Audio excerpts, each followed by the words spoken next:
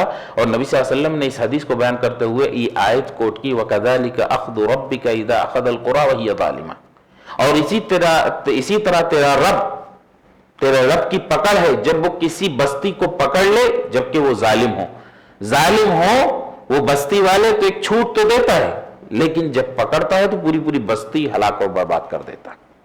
Sheikh on line ایک سوال آیا ہے. سوال کرنے والے بھائی کا نام ہے ماہر بن فیاض. یہ سوال کرتے ہیں، اور اگر وہ اس لڑکی کے یہاں رشتہ بھیجنا چاہتا ہے اور لڑکی اور لڑکے کی عمر 28 سال بتائی جا رہی ہے اور لڑکی کی 18 سال، تو اس کے بارے میں آپ اس کا جواب دیجیے انشاءاللہ. اس میں سوال کیا ہے؟ سوال یہ ہے کہ کیا یہ جائز ہے کہ وہ اس لڑکی کے یہاں نکاح کا پیغام بھیج سکتا ہے؟ کوئی حرج نہیں ہے، کوئی حرج کی بات نہیں، کوئی حرج نہیں ہے. آپ دیکھیں کہ نبی صلی اللہ علیہ وسلم نے حضرت عائشہ سے کس عمر پر کیا نکاح، اور صحابہ کی زندگیوں کو آپ دیکھیں گے جی، تو یہ اس زمانے کے لوگوں کی گندگی ہے ذہنوں میں کہ وہ صحیح طریقے سے اپنی خواہش پوری کرنے کوئی چلے تو اس کو غلط نظریہ پیدا کر دیتے ہیں، اور وہی اگر غلط راستوں سے اپنی خواہش پوری کرے جی، تو اس کو وہ اچھا جانتے ہیں. تو یہ لوگوں کی ذہنیت کا وہ ہے. ورنہ 28 سال 18 سال اسلام کے اندر ایسا نہیں ہے کہ لڑکی چھوٹی ہو اور لڑکا بڑا ہو، یا لڑکا چھوٹا ہو لڑکی بڑی ہو، یا دونوں برابر ہونا چاہیے. یہ آدمی اپنے طور پر دیکھتا ہے کہ زیادہ تر اس لیے یہ دیکھتے ہیں دونوں اچھے سے رہیں، دونوں کی زندگی اچھی گزرے. لیکن آپ دیکھو نبی صلی اللہ علیہ وسلم 25 سال کے جب جوان تھے اور خدیجہ سے 40 سال پہ کیے، لیکن جب آپ کی عمر بڑی ہوئی تو چھوٹی عمر حضرت عائشہ سے نکاح کیے. تو ایسا کچھ نہیں ہے. صحابہ کے یہاں پر ہمیں ایسی مثالیں بھری. بعد میں پھر آخر میں حضرت عمر نے حضرت فاطمہ کی اولاد میں سے کسی سے نکاح کیا ہے، حضرت علی کی اولاد میں سے، جی، بیٹی کسی لڑکی سے. کیوں؟ تاکہ اہل بیت سے میں جڑ جاؤں. اس لیے تو عربوں کے یہاں ایسا کوئی معاملہ نہیں تھا، ہمارے یہاں بھی نہیں تھا. یہ اب ادھر آنے کے بعد سے جب سے زناکاری کو لوگوں نے آسان کر لیا تو ایسا اسلام میں کوئی حرج نہیں ہے. بس دیکھنا چاہیے 4 چیزوں پر نظر ڈال کے، جو ایک چیز ہے دینداری اسی کو لے لینا چاہیے. نبی صلی اللہ علیہ وسلم نے فرمایا تنکح المرأة لأربع، 4 چیزوں کی بنا پر عورت سے نکاح کیا جاتا ہے: ولحسبها ولجمالها ولنسبها اور ودینها. حسب دیکھتا ہے آدمی، بڑے خاندان سے ہے، نسب دیکھتا ہے، اس کا مال دیکھتا ہے، اس کی خوبصورتی دیکھتا ہے، جمال اس کا، اور دینداری.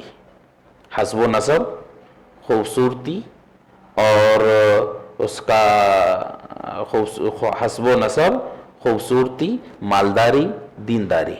تو کہا آپ نے فَاصْفَحْ بِذَاتِ الدِّین، دینداری کو چنو. تربت یداک، نہیں چنو گے تو کہا کہ تم اپنے ہاتھ مٹی میں اپنے ہاتھوں کو یا اپنے ہاتھوں میں مٹی لگا لو، خاک آلود ہوں تمہارے ہاتھ، تمہارے ہاتھوں میں مٹی لگ جائے. مالا کیا ہے وکیل حضرات زیادہ جانتے ہوں گے، اس ٹائم پہ پریشان ہیں لوگ طلاق کے مسئلے اور یہ وہ کو لے کر. تو عمر کو سے مطلب نہیں ہے، اصل مطلب ہے دینداری. جی چھوٹا بڑا اس کا کوئی حرج نہیں ہے، اگر دونوں میں دونوں کے خاندانوں میں اور دونوں جگہ کے رشتہ دار بیٹھ کے اس کو طے کر لیتے ہیں، کوئی حرج نہیں ہے. اور جہاں تک معاملہ ہے چاہنے کا، وہ اصل مسئلہ ہے کہ کسی لڑکی کو پسند کرنا. تو پسند کیے ہیں کیوں، یہ وجہ ہے کیوں پسند کیے، کیا دیکھے انہوں نے، کیا دیکھا، کیا چیز دیکھی جس کی بنا پر پسند آئی، وہ مسئلہ ہے اصل. وہ عمر کا مسئلہ جی کوئی حرج نہیں ہے اس میں، کتنا بھی کسی کا ہو، 30 سال کا ہو، 20 سال کی ہو، یا 20 سال کا ہو یا 30 سال کی ہو، کوئی حرج نہیں ہے. شیخ فیس بک لائیو سے ایک سوال آیا ہے. سوال کرنے والے بھائی کا نام ہے سرتاج مدنی، اور یہ آپ کو سلام کر رہے ہیں. اور ان کا سوال یہ ہے، اگر باپ تیز مزاج ہو اور تو اولاد کو کیا کرنا چاہیے، یہاں تک کہ وہ گالیاں بھی دیتے ہو؟ باپ تیز مزاج ہو، ان کے تیزی ہے، جی تو اولاد کو کیا کرنا کیا چاہیے؟ کرنا چاہیے، یہاں تک کہ والد گالیاں بھی دیتے ہیں اولاد کو. فلا تقل لہما اف،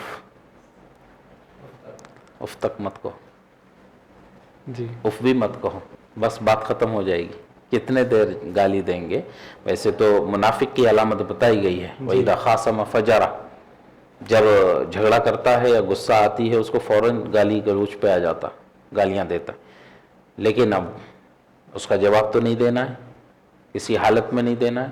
اور یہاں باپ کا معاملہ ہے تو اس لیے فَلَا تَقُلْ لَهُمَا اف، یہ بہت گہری بات ہے بلاغت کے اعتبار سے. اف مت کہو، یعنی اس کے آگے اب کچھ ہے ہی نہیں، خاموش ہو جائے. انشاءاللہ باپ ہیں کتنے بھی کیسے بھی ہوں، ان کو یہ بار بار احساس ہوگا کہ ارے ہمارا بچہ. ہاں البتہ حق کہنا ہے، حق بات ہے تو وہاں پر والد سے آپ ہمت کے ساتھ بات کریں. آپ ان سے یہ کہیں والد صاحب گالی مت دیں، نبی صلی اللہ علیہ وسلم نے منع کیا ہے، یہ منافق کی علامت بتائی ہے. لیکن آپ غصہ میں نہیں، ان کا جواب ان کے انداز میں نہ دیں، بلکہ ان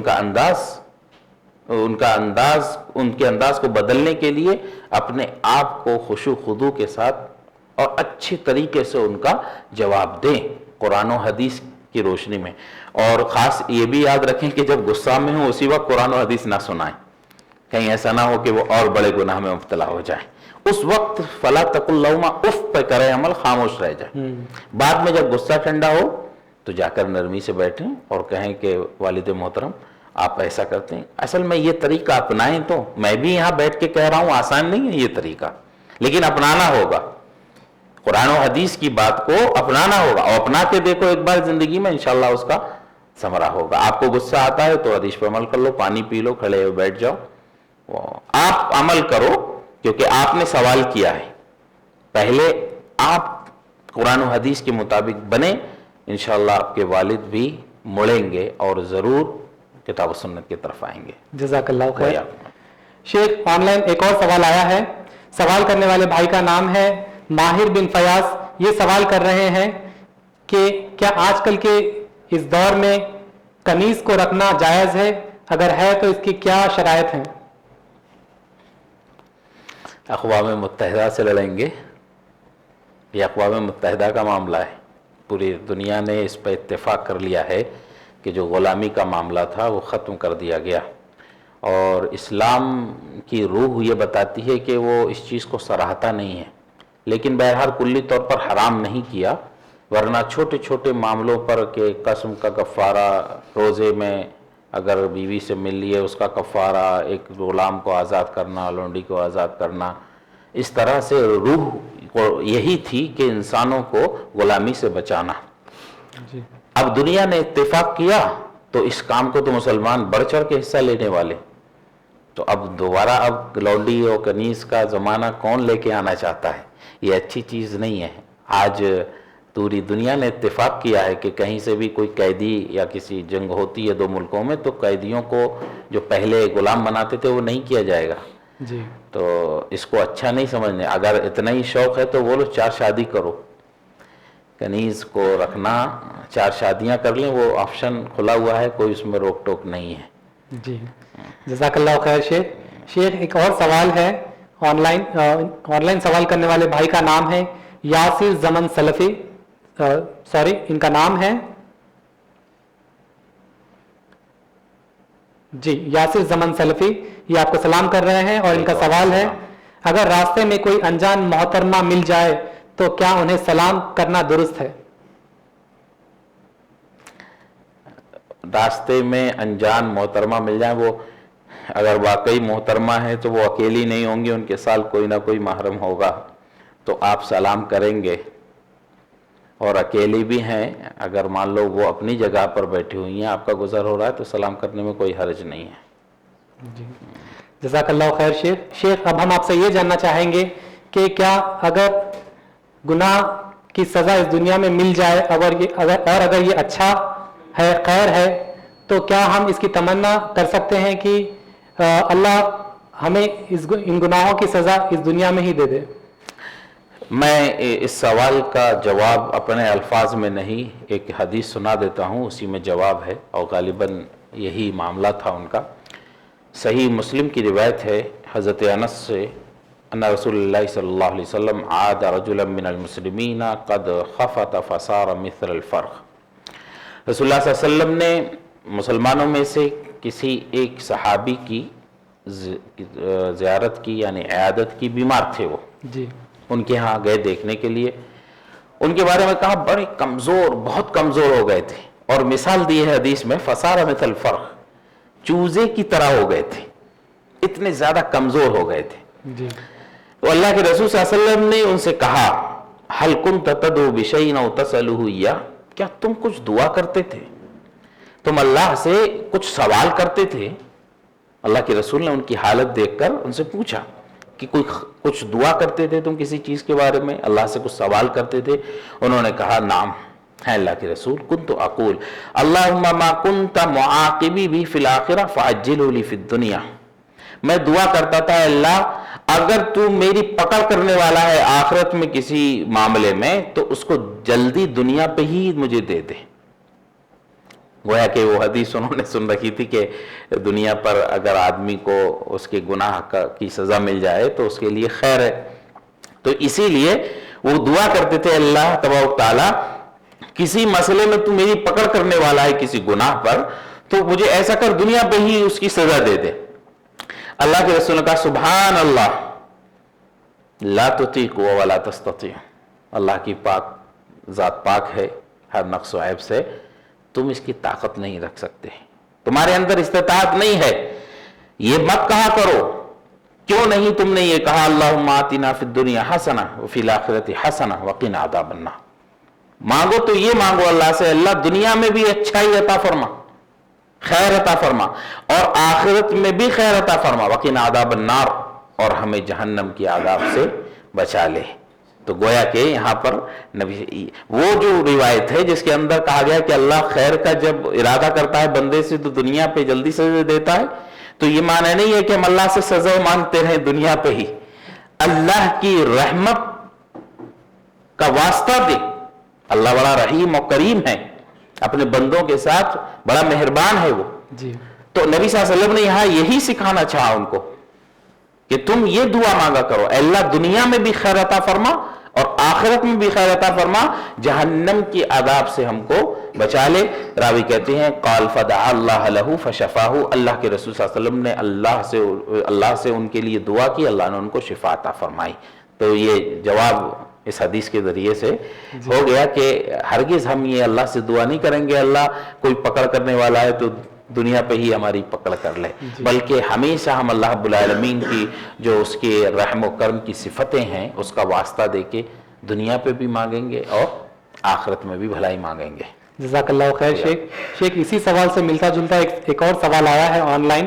سوال کرنے والے بھائی کا نام ہے سرتاج مدنی, یہ آپ کو سلام کہہ رہے ہیں, اور ان کا سوال یہ ہے کہ اگر کوئی بہت کافی عرصے سے بیمار ہے اور دوائیں بھی لیتے ہیں مگر پھر بھی ان کی صحت میں کوئی سدھار نہیں آتا ہے, تو ایسے میں کیا کرنا چاہیے؟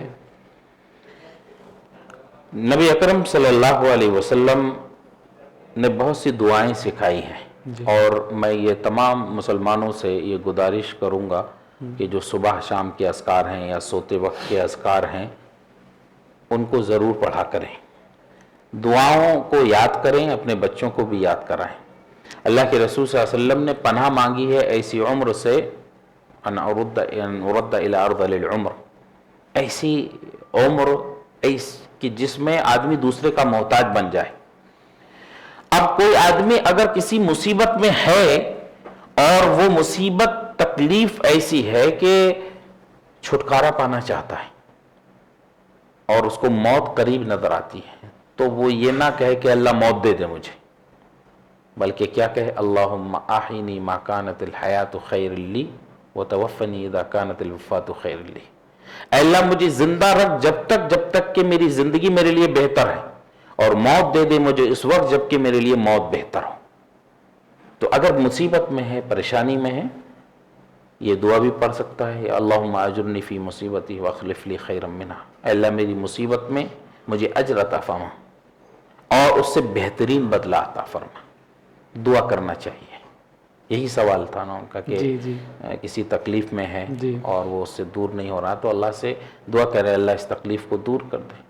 ایسے ٹائم پہ اللہ تو میری تکلیف کو دور کر دے، میں تازہ تندرست ہوا تو میں عبادت میں اپنا وقت گزاروں گا، جو مجھ سے کوتاہی ہو گئی اللہ اس کو معاف کر دے، اب آئندہ سے انشاءاللہ میں اچھی طرح سے تیری عبادت میں لگا رہوں گا۔ اور اگر ایک دم اس طرح کی بیماری ہے کہ ڈاکٹروں نے لا علاج کر دیا ہے، بہرحال مایوس تو اللہ سے نہیں ہویا جا سکتا ہے، لیکن اس وقت بھی اللہ سے دعا پھر یہ کہ اللہم احینی ما کانت الحیات خیر لی وتوفنی اذا کانت الوفات خیر لی۔ جزاک اللہ خیر شیخ، اب ہم آپ سے یہ جاننا چاہیں گے کہ کیا والدین کی نافرمانی بھی ان گناہوں میں سے ہے جن کی سزا دنیا میں ہی مل جاتی ہے؟ بہت سے گناہوں کے بارے میں لوگوں نے مشہور کر رکھا ہے، اسی میں سے یہ بھی ہے۔ مجھے میری حد تک مجھے کوئی دلیل نہیں مل سکی جس سے میں یہ کہہ سکوں کہ دنیا پر اس کا بدلہ مل جاتا ہے۔ البتہ لوگوں کا اپنا تجربہ ہے، یہ دیکھا گیا ہے کہ جس نے اپنے والدین کے ساتھ غلط کیا تو اللہ اس کو اکثر دکھاتا ہے کہ اس کی اولاد اس کے ساتھ اچھا سلوک نہیں کرتی ہے، لیکن اس سے کوئی لازمی قاعدہ نہیں ہے اور نہ کوئی دلیل ہے اس سلسلے میں۔ تو جب دلیل نہیں ہے تو ہم اس کے بارے میں، باقی یہ ہے اس کی فضیلتیں آئی ہیں، رضا رب تبارک و تعالیٰ فی رضا الوالدین، اتنی بڑی بات کہی کہ اللہ کی رضامندی، والدین کی رضامندی میں، اگر تم رب کو خوش کرنا چاہتے ہو والدین کو خوش کرو، اور اللہ کی ناراضگی والدین کی ناراضگی میں، بہت سی ایسی باتیں کہی گئیں۔ ایک روایت میں کہا گیا من سرہ ان یمد لہ فی عمرہ، جس کو خوشی ہوتی ہے اس بات سے کہ اس کی عمر بڑھا دی جائے اور اس کی روزی میں کشادگی کر دی جائے، فلیبر والدیہ، تو اس کو چاہیے کہ وہ والدین کے ساتھ حسن سلوک کرے، اچھے سے پیش آئے۔ تو اس طرح کی فضیلتیں آئی ہیں بہت، لیکن مجھے نہیں معلوم کہ دلیل کے ساتھ یہ ہو کہ جس طرح ان تین گناہوں کے بارے میں کہا گیا کہ دنیا پر بھی دیتا ہے اللہ جلدی اور آخرت میں بھی اس کی سزا دے گا، لیکن والدین کی اب بہت دور سے کوئی جوڑ کر لائے اس میں تو جوڑ سکتا ہے، لیکن واقعی الفاظ کے ساتھ اور یہ کہا جائے کہ یہ بھی گناہ ان گناہوں میں سے ہے، تو واللہ اعلم، مجھے علم نہیں ہے۔ جزاک اللہ خیر شیخ، کیا زنا بھی ان گناہوں میں سے ہے؟ کیونکہ اکثر یہ سنا گیا ہے کہ جب تک اس شخص کو موت نہیں آتی، کہ جب تک اگر کوئی شخص کسی کی بہن یا بیٹی کے ساتھ زنا کرتا ہے تو تب تک اس کو موت نہیں آتی، تب تک کہ وہ ایسے ہی حالات نہیں دیکھ لیتا خود کی بہن یا بیٹی کے ساتھ۔ یہ بات بھی لوگوں میں مشہور ہے، لیکن آپ دیکھیں کتاب و سنت کی روح سے اور دلائل سے یہ ٹکراتی ہے۔ وَلَا تَزِرُ وَازِرَةٌ وِزْرَ أُخْرَىٰ، کوئی کسی کا بوجھ کوئی دوسرا نہیں اٹھائے گا۔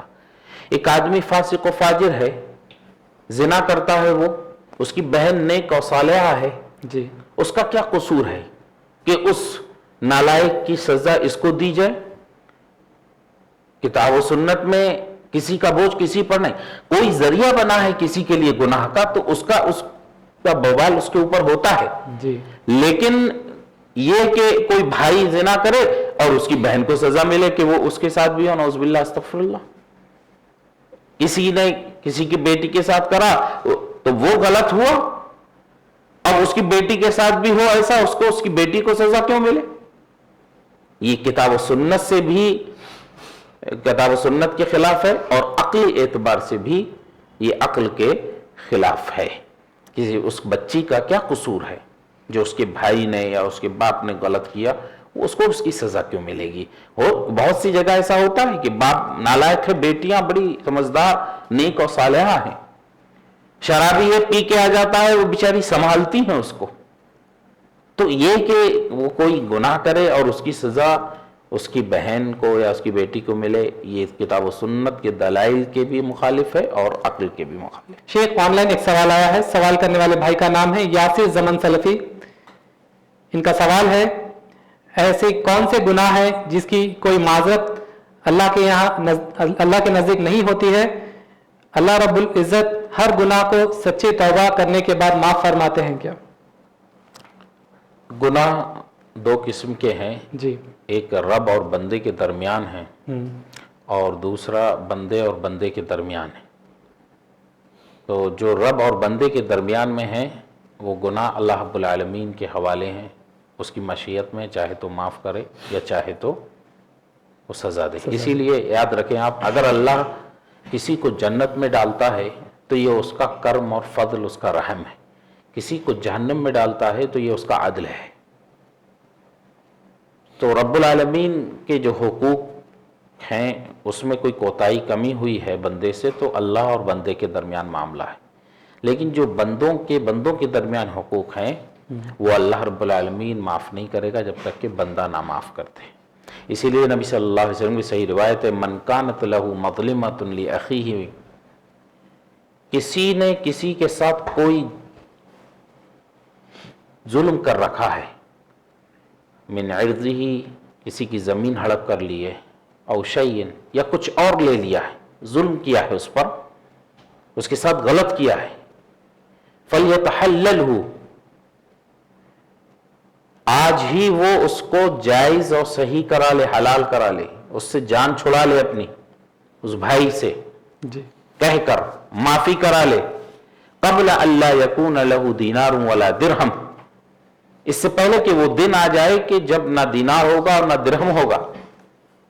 ان کان لہ عمل صالح، اگر نیک عمل کر کے گیا ہوا ہے تو اخذ منہ بقدر مظلمتی، تو اس کے ظلم کے بقدر اس کے نیک عملوں سے لے کر ان لوگوں کو دے دیا جائے گا جن پر اس نے ظلم کیا تھا، جس حقوق ہیں جو بندے کے درمیان۔ اگر اس کے نیکیاں نہیں ہیں تو پھر اس آدمی کے گناہوں کو اس کے اوپر ڈال دیا جائے گا۔ تو جو گناہ، جو معاملہ بندوں کے آپسی ہیں، وہ جب تک بندہ معاف نہیں کرے گا اللہ نہیں معاف کرے گا، اس کا معاملہ لٹکا رہے گا، حتیٰ کہ میدان محشر میں اللہ کے سامنے حاضر ہو کے اس شخص کی نیکیاں اس کو دے دی جائیں گی جس کا حق مارا ہے، ظلم کیا ہے۔ تو یہی ہے حقوق العباد جس کو بولا جاتا ہے، وہ اللہ رب العالمین نہیں معاف کرے گا۔ بندوں کے حق ہے، بندوں سے معاف کرا لو، اور اس معاملے میں بہت حساس رہنا چاہیے۔ بہت سے گناہ کسی کے ساتھ کر دیے ہیں، اب وہ نہیں رہے تو لوگ کہتے ہیں تو جاؤ ان کے گھر والے کوئی ہیں ان سے معافی کہو، ان کی کچھ پیسے، زمین کچھ باقی تھی وہ واپس کرو، آج وہ زندہ نہیں ہیں، ان کے وارثین جو ہیں ان کو دے کے آؤ، اور اپنے آپ بھی یہ کہہ دیا کرو، اللہ میرے اوپر اگر کسی کا کوئی ظلم ہوا ہے، کسی نے مجھ پہ کیا، میں اس کو معاف کر دیا۔ ہو سکتا ہے اللہ تم سے کسی کے ساتھ ہو گیا ہو، تم نے کسی کے ساتھ کیا ہو، اللہ اس کے دل میں یہی ڈال دے، اللہ میں نے سب کو معاف کر دیا۔ تو اپنے دل میں رکھیں، انشاءاللہ اللہ اس کے دل میں ڈال دے گا۔ لیکن اگر معلوم ہے کہ ہاں فلاں شخص سے ہم نے اس کا حق مارا ہے، اس پر ظلم کیا ہے، تو اس کے پاس جاؤ چل کے اور کہو ہم نے تمہاری غیبت کی، تمہارے بارے میں غلط بات کہی، یا ہم نے تمہارا فلاں زمین یا کوئی بھی چیز ہے ظلماً ہم نے کھا لی، ہڑپ کر لی، یا تو معاف کرو یا وہ چیز لے لو، واپس ہے لوٹانے کی طاقت تو واپس کر دو یا اس سے معاف کرا لو۔ یہی احادیث کی روشنی میں یہی بات کہی گئی۔ جزاک اللہ خیر شیخ۔ یہاں ہم سوال و جوابات کا سلسلہ ختم کرتے ہیں۔ اب ہم یہاں پر چند سوالات بھائیوں اور بہنوں کی طرف سے لیں گے۔ پہلا سوال بھائیوں کی جانب سے لیا جائے گا۔ السلام علیکم ورحمۃ اللہ وبرکاتہ۔ شیخ، میرا سوال جو رشتہ داری سے آپ بتائے تھے کہ عرض سے لٹکی ہوئی ہے، کاٹنا بھی منع ہے، توڑنا بھی منع ہے، اس تعلق سے شیخ ایک ایسا ہمارے پاس میں ایک ایسا رشتہ ہے جو لڑکی کی شادی جو ہے پورے شرک والوں کے گھر پہ ہوئی ہے. کافی منع کرنے کے بعد میں بھی جو ہے وہ شادی ہوئی. میں بہت سارا جو ہے اس میں خلاف میں تھا کیونکہ اس کے نسلیں بھی نکلیں گے تو آگے جا کے پریشانیاں ہوئیں گے, لہٰذا مت کرو شادی. اس کے باوجود بھی وہ شادی ہوئی ہے. لیکن تھوڑے دن کے بعد میں تقریباً 6-8 مہینے میں جو ہے وہ بچی اور ساس میں جو ہے کچھ نااتفاقیاں چلنا شروع ہوئے. بچی جو ہے بعض چیزوں پہ شرک سے دور کرنے کی کچھ باتیں کری ہے, یا جو ہے کوئی ایسے ان کو پتہ چلا کہ جو ہے یہ توحید پرست لوگ ہیں اور جو ہے یہ درگاہ پرستی کو نہیں مانتے, خبر پرستی کو نہیں مانتے. وہ وسوسے پتہ نہیں کیا شیطان ساس کے دماغ میں ڈالا ہے, تو کبھی بھی وہ لڑکی کو خوش رہنے نہیں دے رہی ہے ساس. تو اب یہ معاملے میں جو ہے ایسی زدم زدی چل رہی دونوں کے بیچ میں. اب ہم کو یہ سمجھ میں نہیں آ رہا, پہلے تو ہم شادی کے خلاف تھے, اب بچی کو نہیں وہی گھر میں رہو, شوہر کے ساتھ میں رہو, اور شوہر کیا بتاتا ہے کہ میری کو ماں سے بڑھ کے کچھ بھی نہیں ہے, ماں اگر تم کو رکھو بولے تو رکھوں گا, نہیں چھوڑ دو بولے تو چھوڑ دوں گا. اب ماں کے حکم پہ بچہ ہے اور ماں جو ہے پورا شرک میں ملوث ہے.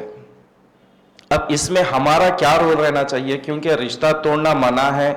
ہم چاہتے رشتہ توڑ دو, چھوڑ دو, خلا لے لو, تو جو جائز کاموں میں جو ہے سب سے ناپسندیدہ عمل ہے یہ. لیکن اس میں توڑانا عقل مندی ہے کیا نہیں, وہیں رہو, ایڈجسٹ کرو بول کے بولنا ہے. ایڈجسٹ کرنے کا مطلب یہ ہے کہ وہی خبر پرستی ہے اور شرک میں ملوث ہے. کیا توڑانے میں بہتری ہے اس میں, کیا چھوڑانے میں بہتری ہے, یہ سمجھ میں نہیں آ رہا ہم لوگوں کو. اس میں ہم لوگ کا رول کیا رہنا چاہیے, کیونکہ آئے ٹائم آئے وقت جو ہے ہمارے سے سوال ہوتا تو خاموشی اختیار کر لے رہے, یا دل میں ہم گھٹے جا رہے اس کے اوپر. توڑانے میں بہتری ہے کیا جوڑانے میں بہتری ہے, کیا کریں ہم اس کے اندر شیخ؟ السلام علیکم ورحمۃ اللہ وبرکاتہ. آپ نے بیچ میں ایک بات کہی کہ سب سے ناپسندیدہ ہے, وہ روایت صحیح نہیں ہے. ابغض الحلال عند اللہ یہ طلاق, کہ حلال چیزوں میں اللہ کو جو سب سے زیادہ ناپسند ہے طلاق ہے, وہ روایت صحیح نہیں ہے. اس بنا پر اس مفہوم کو لینا کہ اللہ کو ناپسند ہے, واقعی جب زبردستی ہو اور ظلمن ہو طلاق تو وہ ناپسند ہی ہے. لیکن جیسے آپ ابھی معاملہ ذکر کر رہے ہیں, تو یہاں پر رشتہ داری کے کاٹنے کے مفہوم کو آپ سمجھیں.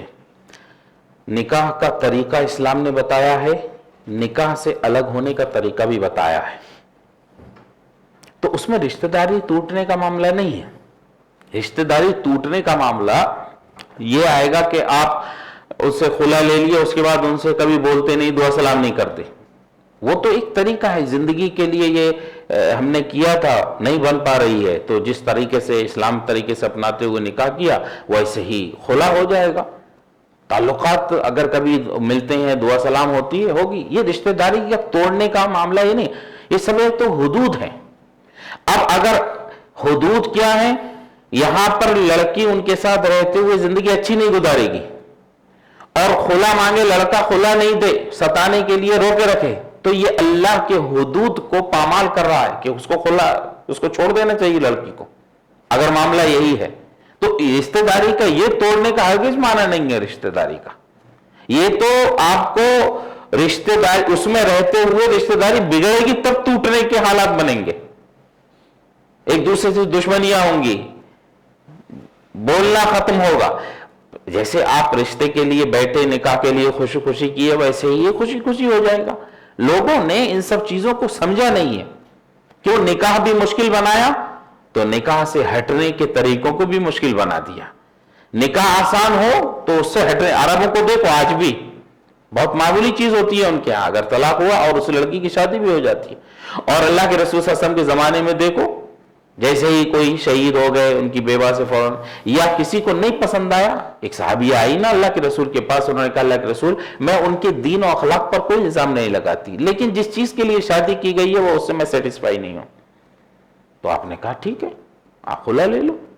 انہوں نے کہا ان کے دین اور اخلاق پر میں کوئی ضرب نہیں لگاتی اور کوئی شکایت نہیں کرتی. خلا ہو جاتا ہے, دونوں ہٹ جاتے ہیں.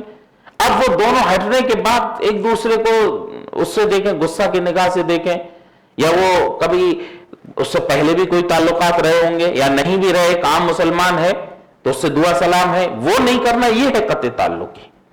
یہ خلا لینا یا طلاق دینا یہ قطع تعلقی نہیں ہے، یہ تو حدود ہیں، ان کو ان حدوں میں رہتے ہوئے اللہ کے اور رسول کے بتائے ہوئے طریقے کے مطابق جانا ہمیں۔ جیسے خوشی خوشی ہم نے نکاح کرتے ہیں، ویسے اگر کوئی معاملہ آتا ہے خلا کا یا طلاق کا، ویسے ہی انجام دینا چاہیے، اس کو دشمنیوں میں نہیں بدلنا چاہیے اس کو۔ تو قطع تعلقی کا یہ معنی نہیں ہوتا خلا لے تو آدمی کوئی قطع تعلقی ہوگی، وہ قطع تعلقی نہیں ہے۔ تو اس میں کیا ایڈوائس دینا بچی کو آپ یہ بولو کہ دیکھو جو ان کا شوہر ہے اصل وہی ہے ان کے لیے، اس کو سمجھاؤ اور اس کو یہ بولو کہ دیکھو واقعی باپ کو حق ہے کہ بچے کو اپنی طلاق دینے کو کہہ سکتا ہے، تب کہہ سکتا ہے جبکہ اس کی دین کی حفاظت نہیں ہو رہی ہو۔ حضرت اسماعیل علیہ السلام کو حضرت ابراہیم کہہ کے گئے تھے کہ چوکھٹ بدل لینا، کیوں کہا تھا؟ کیونکہ وہ ناشکری عورت تھی وہ، اور نبی کے لیے وہ شائن شان نہیں ہے عورت۔ تو اسی سے علماء نے یہ کہا کہ باپ مطالبہ کر سکتا ہے اپنے بچے سے طلاق کا، لیکن کب؟ جبکہ وہ دین کا لحاظ کرے، محض منمانی انا خاندانی وہ، اور آپ کا جو معاملہ ہے اس میں بچی کو یہ بولو کہ شوہر کو سمجھاؤ کہ آپ کے والدہ کا آپ وہیں تک حکم مانو جہاں کے دین کے دائرے میں ہو، دین کے دائرے میں نہیں ہے تو آپ مطلب ان کو کہو کہ آپ سمجھو دین کو، قرآن پڑھو، حدیث پڑھو، بنتی ہے رہ رہی ہے تو ٹھیک ہے، نہیں تو خلا لے کے اپنے کہیں اور بچی کا کر دو۔ اس معاملے میں ڈرا مت کوئی بھی، میں سب لوگوں کو کہوں گا، تمام مسلمان کو اللہ ان سب چیزوں سے ہمیں محفوظ رکھے، لیکن جس طرح ہم نکاح کے لیے، نکاح کوئی بہت بڑی چیز نہیں ہے، جب نکاح کو ہم نے بڑا بنایا تو اس سے نکلنے کے راستے ہمارے لیے مشکل ہوئے۔ اب نکاح ہمارے یہاں کیا ہوتا ہے، 35 سال کا ہو جائے گا آدمی، لیکن کیوں نہیں کر رہا ہے؟ کیونکہ اس کے لوازمات نہیں ہے، وہ ولیمہ دینا، اسے 500-800 لوگوں کو کھلانا ہے، 2000 لوگوں کو، اس کے بعد فلاں فلاں اس کے شوق ہیں، اس لیے کیا 35 سال 36 سال ہو گئے نہیں کر رہا ہے۔ نکاح کیسا ہوتا ہے؟ نبی صلی اللہ علیہ وسلم کی سیرت کو دیکھو، صحابہ کی سیرت، یوں چلتے چلتے ہو جاتا ہے۔ اس کے لیے ضروری نہیں ہے کہ ماما آئیں گے باہر سے، کہ چچا آئیں گے اور فلاں آئیں گے تب ہوگا، نہیں، بیٹھے ہوئے ہیں، محفل لگی ہوئی، اللہ کے رسول میرا نکاح کرا دو سر، کیا ہے تمہارے پاس؟ کہا کچھ نہیں ہے، کہا جاؤ مہر کے لیے انگوٹھی دو، انگوٹھی نہیں ہے لوہے کی، نہیں ہے تو فلاں آئے تھے جو یاد ہے تمہیں۔ یہ اس طرح ہے یہ اسلام کا۔ جب نکاح کو اتنا بڑا بنایا گیا تو ظاہر سی بات ہے، بلکہ اللہ مسلمانوں کی اصلاح فرمائے، ہم نے خود یہ سنا ہے کہ لوگ مہر کو بڑھواتے ہیں، خوب زیادہ کرو، کیوں؟ تاکہ وہ ایک بار سوچے، طلاق دینے سے پہلے وہ سوچے، اس کو ڈر لگ جائے کہ بہت زیادہ مہر ہے نا۔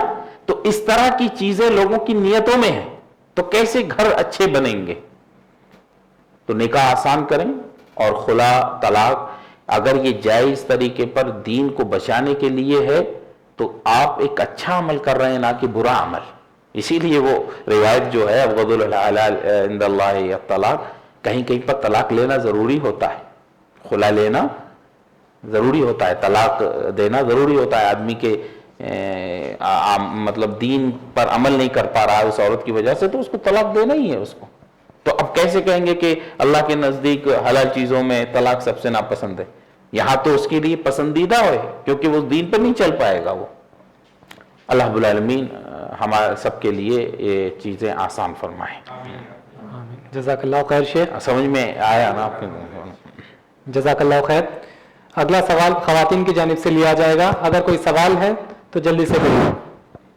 السلام علیکم ورحمۃ اللہ وبرکاتہ۔ وعلیکم السلام ورحمۃ اللہ وبرکاتہ۔ یہ آپ نے جو امانت میں خیانت کی بات کری، اس میں کیا چھوٹے چھوٹے، جیسے کہ ہم کسی سے کٹورے یا کچھ پلیٹس یا کسی کے پاس سے ہمارے پاس آ گئے اور ہم نے ان کو واپس نہیں کرے، جی، اور وہ کہیں اور چلے گئے یا ہم کہیں اور چلے گئے، جی، تو کیا اس کی بھی پوچھ ہوں گی؟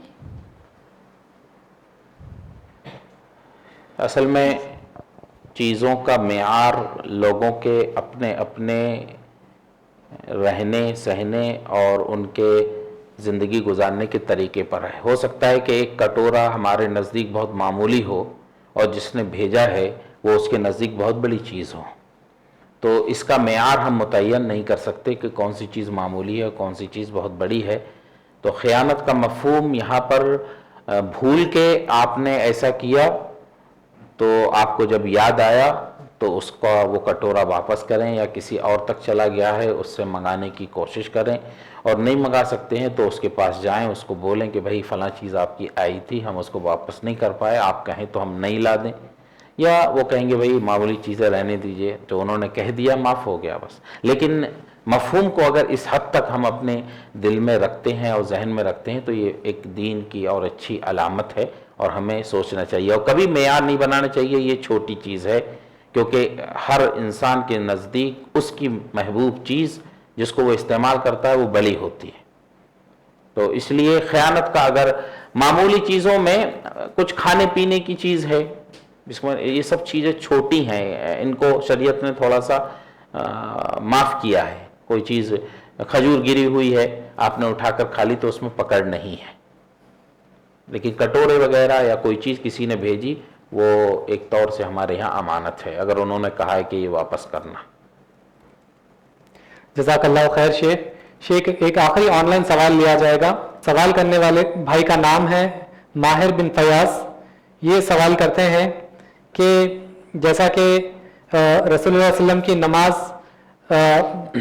میں رفع الیدین وغیرہ ایک حصہ ہے، تو کیا اگر کوئی امام یہ ان سب چیزوں کو فالو نہیں کرتا ہے، جیسے آمین زور سے بلند آواز میں بولنا ہے نماز میں، تو کیا ایسے امام کے پیچھے نماز پڑھ سکتے ہیں؟ یہ ان کو کافی سالوں سے یہ سوال ذہن میں چل رہا تھا، تو اب یہ سوال کا جواب لینا چاہ رہے ہیں آپ سے۔ ہمیں نماز پڑھنے کا حکم دیا گیا ہے، جی، نماز پڑھنا چاہیے۔ امام کے عقیدے کو معلوم کرنے کا حکم نہیں دیا گیا ہے کہ امام کا عقیدہ کیا ہے، ہم اس سے جا کے پوچھیں تیرا کیا عقیدہ ہے۔ تو ہمیں نماز پڑھ لینا چاہیے، الا یہ کہ ایسا امام جس کو ہم جانتے ہیں کہ یہ کھلی بدعت کرتا ہے، بدعت کی طرف لوگوں کو بلاتا ہے، ہمارے سامنے ہے، آنکھوں کے سامنے، وہ لوگوں کو مزارات پر ابھارتا ہے، مزارات پر لے کے جاتا ہے، تو ایسے شخص کے پیچھے نماز نہ پڑھیں، کیونکہ ان مسجدوں سے ہی اب صحابہ نے کہا ہمیں نکالو یہاں جہاں بدعت ہو رہی ہے۔ لیکن جس کے بارے میں ہمیں نہیں معلوم ہے تو اس کے بارے میں یہ کہیں کہ یہ چونکہ کرتے ہیں ایسا تو یہ بھی ہوگا اس لیے ہم نہیں پڑھیں گے، یہ صحیح نہیں ہے۔ اسی لیے میں نے کہا جتنے بڑے کبار علماء ہیں آپ ان سے پوچھیں، سب اس کا یہی جواب دیں گے کہ نماز آپ پڑھ لیں، آپ کی نماز ہو جائے گی۔ امام کی غلطی، امام کا وبال اس کے سر رہے گا۔ جی، وہ جو نماز میں کوتاہی کر رہا ہے، رفع الیدین نہیں کرتا ہے یا آمین نہیں کہتا ہے، اس کا وبال اس پر ہوگا، آپ کی نماز پر کوئی اثر نہیں ہوگا انشاءاللہ۔ اگلا سوال بھائیوں کی جانب سے لیا جائے گا۔ السلام علیکم ورحمۃ اللہ وبرکاتہ۔ السلام۔ شیخ، یہ رزق میں رکاوٹ کیوں ہوتی ہے؟ گناہوں کی وجہ سے یا آزمائش ہے؟ یہ اس کو ہم کیسے سمجھیں؟ ایک بہت لمبی روایت ہے، اس کے اندر گناہوں کے ظاہری اسباب کو بیان کیا گیا ہے۔